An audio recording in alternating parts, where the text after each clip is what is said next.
तहकीकात का जो मरहला है वो कहाँ तक पहुंचा है और मज़ीद क्या सूरत हाल जो है वो देख रहे हैं आप?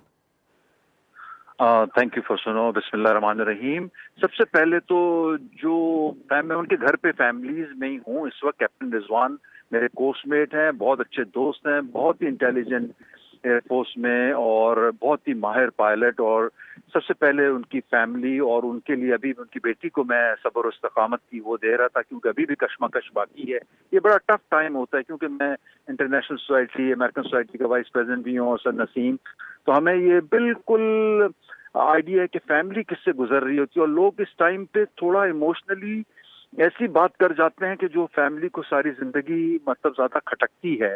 सो अभी इस टाइम पे फिलहाल family reach out, this is सबसे इम्पोर्टेंट है।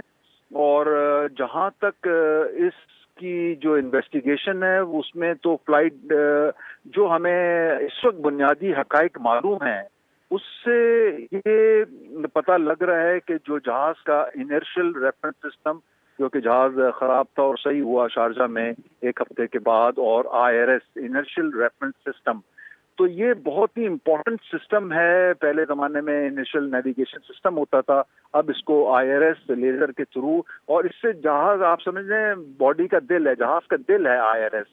तो अगर IRS में प्रॉब्लम आई है दैट टू रात के वक्त, तो फिर डिसओरिएंटेशन पायलट के स्पेशल, जिसकी एक्चुअल डेफिनेशन है वो स्पेशल डिसओरिएंटेशन, तो वो हो सकती है।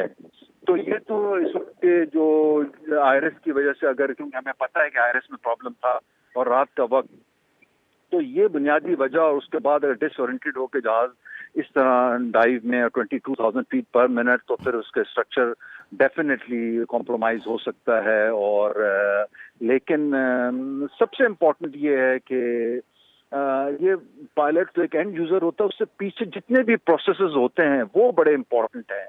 और उसमें ऑपरेशनल सेफ्टी, रिस्क मैनेजमेंट, और इस पर बहुत तवज्जो देनी चाहिए ऑर्गेनाइजेशंस को और ओवरसाइट करने वालों को। और इसके जो सब्जेक्ट मैटर एक्सपर्ट होते हैं उनसे ज़रूर राब्ते में रहना चाहिए फ्यूचर तरीके से रिकमेंडेशन के लिए। तो बहुत शुक्रिया। बहुत शुक्रिया कैप्टन मोहसिन खान साहब हमारे साथ मौजूद थे। इरशाद संजनानी, बताइएगा कि अब तक की तहकीकात के मुताबिक क्या सामने आया है कि क्या IRS का प्रॉब्लम था या इसके अलावा कोई टेक्निकल इशू था? और दूसरा, इस पे भी ज़रा रोशनी डालिएगा कि ये जो समंदर में जहाज़ गिरने का वाक़या पेश आया है, कि क्या लगता है कि समंदर से अपनी मंजिल तक पहुंचने में फासला कम था या ज़्यादा था, या पायलट की जानिब से आबादी को नुकसान ना पहुंचे इस वजह से उसको समंदर में उतारा गया कि और कोई ऑप्शन नहीं थी?